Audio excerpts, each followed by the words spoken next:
In this video, we'll make a flyer for the grand opening of a flower shop. And since we used blend modes for a cool design in the last video, I thought we'd mix it up this time and do the project in a vintage style. And for this project, we'll use these textures from resourceboy.com. Just like all of the other freebies we've used throughout this course, there's a link to this page in the free resources PDF. Go ahead and download these textures.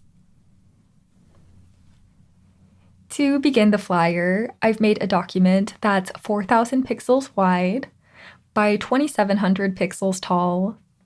You can use whatever size document you want, but that's what I'm going to use. To begin, let's work on the background of our design. I'm going to use the Place Image tool. Then I'm going to select number 16. I'll open that. I'll just zoom out so I can click and drag to add this. And then I'm going to rotate this while holding Shift.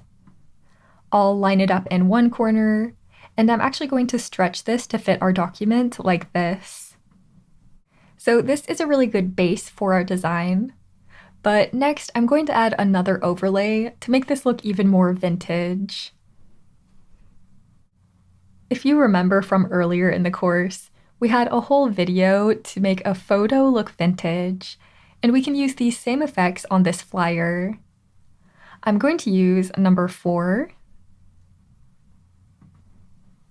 And then I'll just click and drag to add this to our document. I'll stretch to fit this one as well, because I want to keep all of the detail that we have here. Then I'm going to change the blend mode. I want to keep the dark and light parts visible, so I'm going to change this to overlay. This looks really cool, but it might be a little bit distracting for our text that we'll add later. So I'm just going to lower the opacity of this vintage overlay to make it a little softer. But you can still see some of that interesting detail coming through. Here's the before and after. All right, now that our background's all set, I want to add a few other graphic elements. This will be a flyer for a new flower shop, so I want to add some flowers to this flyer. I included the flowers that we'll be using in the course exercise files, but I also want to show you how I found the flowers. To find these flowers, I used pixabay.com. All you need to do is search for flowers, then press enter. But you can see as I scroll down, these are all photos. I don't actually want photos, so up here in our filters, I'm going to change it from all images to illustrations. I'm also going to change the color. I want all of these to have a transparent background, so I'll check that on, and then I'll press apply. Now as I scroll down, you can see all of these flowers have transparent backgrounds and they're only illustrations, which makes it a lot easier to find the flowers that we want. And here it is. These are the flowers that I decided to use for this project. All you need to do once you find it is click on it, and then you can download it for free. So now that we have our flowers, I'm just going to go to the Place Image tool, and I'm going to select the flowers and open them up. And I'll just place them right here in our document. I want this to blend into the background, so I'm going to change the blend mode to overlay. Not only is it showing the background more, but it sort of looks like it's golden, and I think that looks so pretty. Now that we have that graphic detail, I want to add one more by adding a frame to this flyer. I included the frame in the exercise files, but here's how I found it. Once again, I went to pixabay.com, and I just typed in vintage frame. Then press enter. Again, make sure you change it from all images to illustrations. and then change the color to have a transparent background. Now you can just scroll down to see all these beautiful vintage frames. I scrolled for quite a while until I found this frame. This is the one we ended up using, so I just clicked on it and downloaded it. So now that we know how to find the frame, we can go ahead and place it in our document. So I'll just use the Place Image tool, and I'll select it. Then I'll click and drag this out. I'm going to rotate this while holding Shift so it stays nice and straight. Then I'll line it up with one corner, and I'll stretch it so it fits the rest of our document. Now, this looks okay, but it's really close to the edge. So I'm just going to make this smaller. Then I'm going to center it in our document. I think this spacing looks a lot nicer. Now that we have even spacing on all sides, we can go ahead and blend our frame into the background. So let's go ahead and choose a blend mode for this. Here's Multiply. That looks okay. We could try Screen. That definitely doesn't look good. And maybe Overlay. Because this design is yellow, I think the colors are making this look strange, but I did think Multiply looked best, so I'll click on that one. To remove some of this strange yellow color, I'm going to add an HSL adjustment. I'll make it a child layer to the frame, and then we can remove the yellow color. With the yellow color removed, that's better, but now there's no color at all. To fix this, I'm going to select our frame, and I'm going to change the blend mode. Instead of Multiply, I'm going to use Color Burn. Color Burn is very similar to Multiply. It just makes colors more intense. It's not as common as Multiply, but in this case, I think it looks pretty nice. With that all set, I'm just going to lower the opacity of this layer until it looks similar to the flowers that we have. Okay, that looks so good. Those both look really pretty. Now it's time to add text into our document.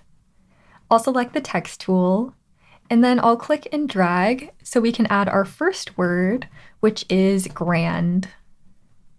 With the Move tool selected, I'm going to change the font to something old-timey. You can use whatever font you want. Once you find your font, we can go ahead and adjust the size of this and place it.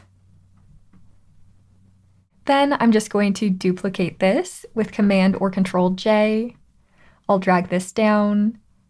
I'll triple click in here, and we can change this to say opening. I'm just going to shrink the size down so it matches the width of the word grand.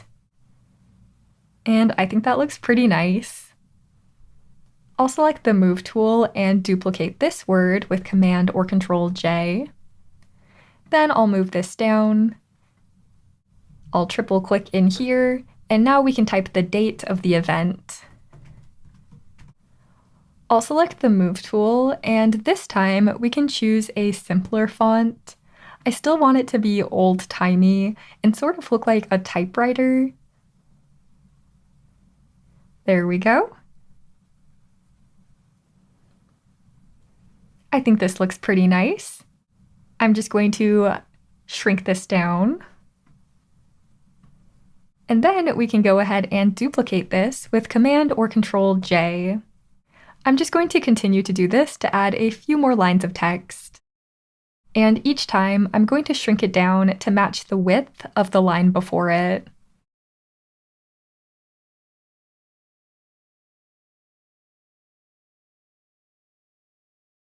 Okay, with all that typed up, I'm going to select the Move tool just to make sure everything's spaced out nicely.